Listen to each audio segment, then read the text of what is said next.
Santo. Amen. Ang grasya sa atong Ginoong Hesukristo, ang gugma sang Dios nga Amay, kag ang pag-iupod sa Espiritu Santo yara sa inyo tanan.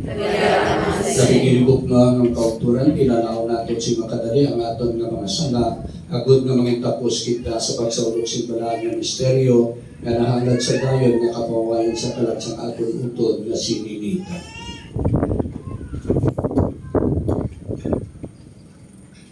Tanan, nagakumpisa ako sa Diyos ng pagkakaw sa tanan, kag sa inyo mga utod, kaya masarap magtuhod sa una-una, sa pulong, sa buhat, at sa pagpatumpayan, sa akong sana, sa akong sana, sa akong napagkatod na sana, busan ang pagkakay sa kalayot direct ihapon, sa tanan ng mga tiris at mga santos, at sa inyo mga utod, ikampo ninyo ako sa atong Ginoong Diyos. Kabay nga maluoy sa ato ng Diyos na makagagaon sa tanan, at sa upos na napatawan na nato nga mga sala, tujuan kita niya, padulong sa kabuhi, nga wala sig katapusan.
Balasautikan sa libro sang kaaklan.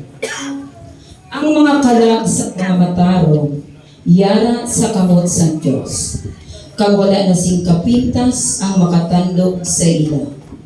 Ang ila pagtaliwan, ginakabig sa mga buang-buang, nga malaog gid nga kapalaran, kag waay katapusan nga pagbulag sa aton.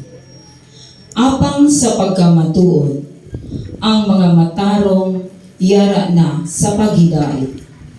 Daw nag-anto sila sing dakugid na sila.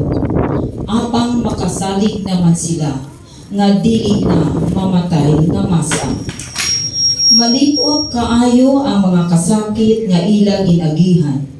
Kung ikumpara ini sa waay katapusan nga kabulahanan nga ila nabaton gikan sa Dios. Gintilawan sila sing Diyos, sing pariyo sa bulawan, nga gintilawan sa orno, kag nasapwan sila, nga takos nga mangin iya kaupod. Ginbaton niya sila, subong sa mga halad, nga ginasunog sa altar. Ang pulong sa Diyos. Hatagin siya sang imo pahuway nga dayon. Matangin siya ang Ginoo sa imo pahuway nga dayon. Ang Ginoo amo ang akon kapawa kag kaluwasan. Sino bala ang akon kahalukan? Ang Ginoo nagaapin sa akon sa tanan nga katalagman. Wala ako sing kahadlukan. Matangin siya ang Ginoo sa imo pahuway nga dayon. Isa lamang kabutang ang akon ginapangayo sa Ginoo. Isa lamang kabutang ang akon nalayagan. Ang pagpuyo sa balay sang Ginoo sa bugos ko nga kabuhi. Ang pagmamalandong sa iya kaayo, kag ang pagkalipay upod sa iya sa sulod sa iya templo. Matangin siya ang Ginoo sa imo pahuway Pamati ako, O Ginoo, sa akong pagpanawag sa imo. Kaluoy kag sabta ako, O Ginoo. Magapalapit ako sa imo, hindi ako magpanago sa akon. Pagkanabi siya, O Ginoo, sa inyong kabuhayan.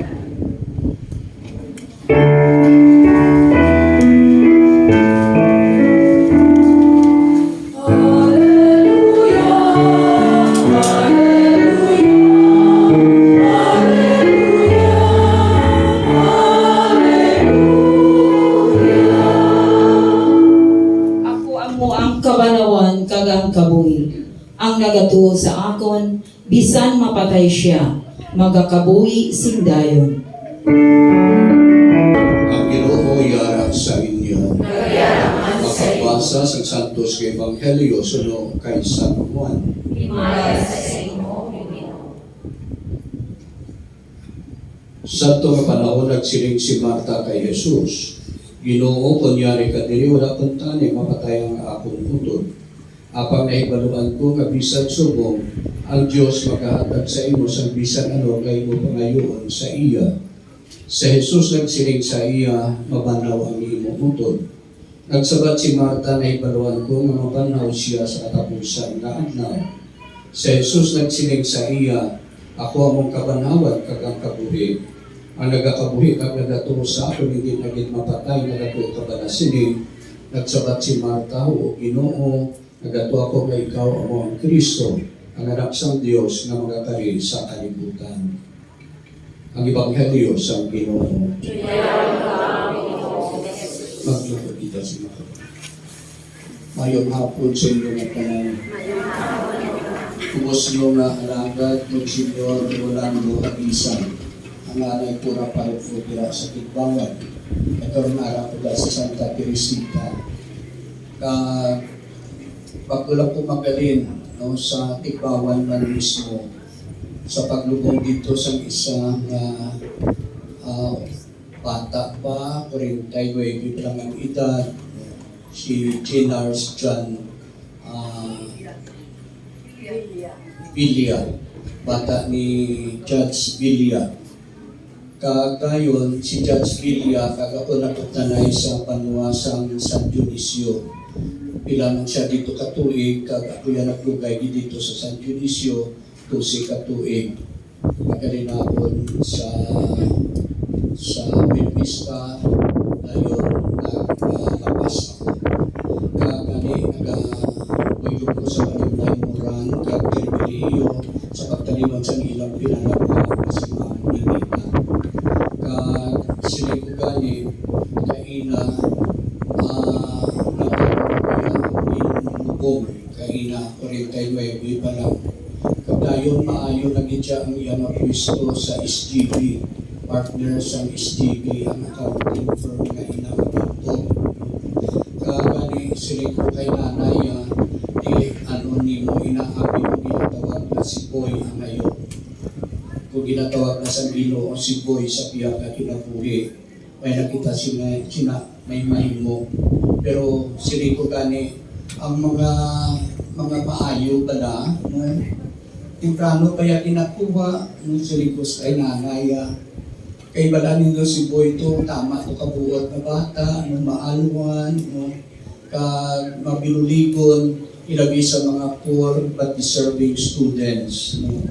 Kagani siling ko ba dimanas ito kay way ko kapangayo sa iya para sa mga seminarista sa Tigbawan. Aton nga banwa sa Tigbawan, pinakabi ko na yung akong banwa kay Bugay ko mo 9 years ko dira. Siling ko ang aton nga pinalanggat na banwa sa Tigbawan. Sa dito ko may 18 kita ka seminaristas, 18 seminarians. Tayo namin ang ilang kumbok, Commission on Vocation. Kaya nga pisan sila magpangita sa sponsors para sa mga kabataan karagyan eskwela sa seminaryo. Tayo makatapa ka na sa theology, wala ka na bayaran. Kaya sila na ang nag-shoulder sa tuition sa mga kabataan o sa mga seminaristas. Kami napabugal man nakon, kami napabugal iti ina sang Iloilo, ilabi sang seminaryo, dua ka seminaryo, At that time, ang Tigbawan, amo ang may pinakamadamo nga ginahatag nga halag humay. Every cropping to 200 to 300 sacks of humay nga ginahatag sa mga taga-Tigbawan para sa pag-support sa seminaryo. Tigani, dira nagapakita lang na maalwan ang mga taga-Tigbawan. Maalwan kamo ng mga taga-Tigbawan. Kagi napabugal ko gid ina kundi ako nga pares ma-assign. Kagani nga ari kita diri siling ni Monsignor Andy Esperancilla ang pura parokto dira Subong kay naglisensya kay nasa iya nga subong misa ko kay boy siling niya o ari naman ang suki ng bayan. Palangga ko sa mga taga-Tigbawan niya, no? Kagani nga pagaling dito sa isa, patay, Tigbawan, ari naman ako diri para sa pagmisa sa taga-Tigbawan na si Ma'am Nita. Kagani nga, ano mo kay palangga siya sa Diyos, kagani nga imbawi na siya, no? Maskin sili ko kay nanay ni Boy. Kung palangga ni mo si Boy, may mas nga nagapalangga, kag inaamo ang iya nga Ginoo, ang iya na Diyos. Kagani nga ato na siya nagapahuway na sa na kinabuhi, naupod na sa iya nga Ginoo, upod sa iya tagtuga. Kaya mo man ni si Ma'am Nita nga sa di may mabatyan kung siya kanami sa na ng maistrahan ay palangga ninyo kagani ang Diyos nagapalangga din sa iya. Kagani amo ni si Ma'am Nita kasatin matamo nga mga kabataan kaagi sa iya kag-aral dira na professional sila kag hindi mabalusan ang isa nga maestra nga manunodlo the molders of the youth. Kagani ari diri kita sa karon nga nagahatag sa naton katapusan katapusan kay Ma'am Nita kagkabay na siya ara na sa luyo sa iyang Ginoo sa luyo sa iyang Diyos kabay pa. Magtilo kita pa rin. Kag iya inihimpiton sa kabulahanan nga walay katapusan, nagapangalaba kami. Para sa imo alagad, kag amon utod nga sinanita, agod nga mabato niya karon ang pagya sa tanan nga kaayuhan, nga iya nahimo sa nagakabuhi pa siya diri sa duta, nagapangalaba kami. Para sa tanan nga mga minatay, sining amon parokya, kag para sa tanan nga nagakalipay, sa pagpanundong nga bisan sa tapos ang kamatayon, padayon gihapon ang amon paghiliusa, nagapangalaba kami. Para sa mga paryente, kag mga abyan sang amon utod nga nagtaliwan, agud nga hindi sila magkalimot sa iya, bisan nga yara na ang iya lawas sa lulubngan, nagapangalaba kami. Para sa tanan nga nagkalamatay sa imong pagkaabya, agud nga maagong Manila ang duog sang kalipay kag paghidait nga dayon, nagapangalaba kami. O Diyos kagamay sang kaluoy, itugod nga akong utod, magiusa sa imo simulay katapusan. Imo ang magpapili kami sa pagigop maanay, agol na sa ulihin nga mga inatlaw, magpakibulong kami sa amon utod sa among mga pagigugma. Pinapangayo namon ini sa imo pangagi kay Kristo nga among Ginoo. Makikot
Pagpalamuyo ang mga untulog na kaon kag ang inyo sakripisyo, mga butan sa Dios makagagahom sang tanan.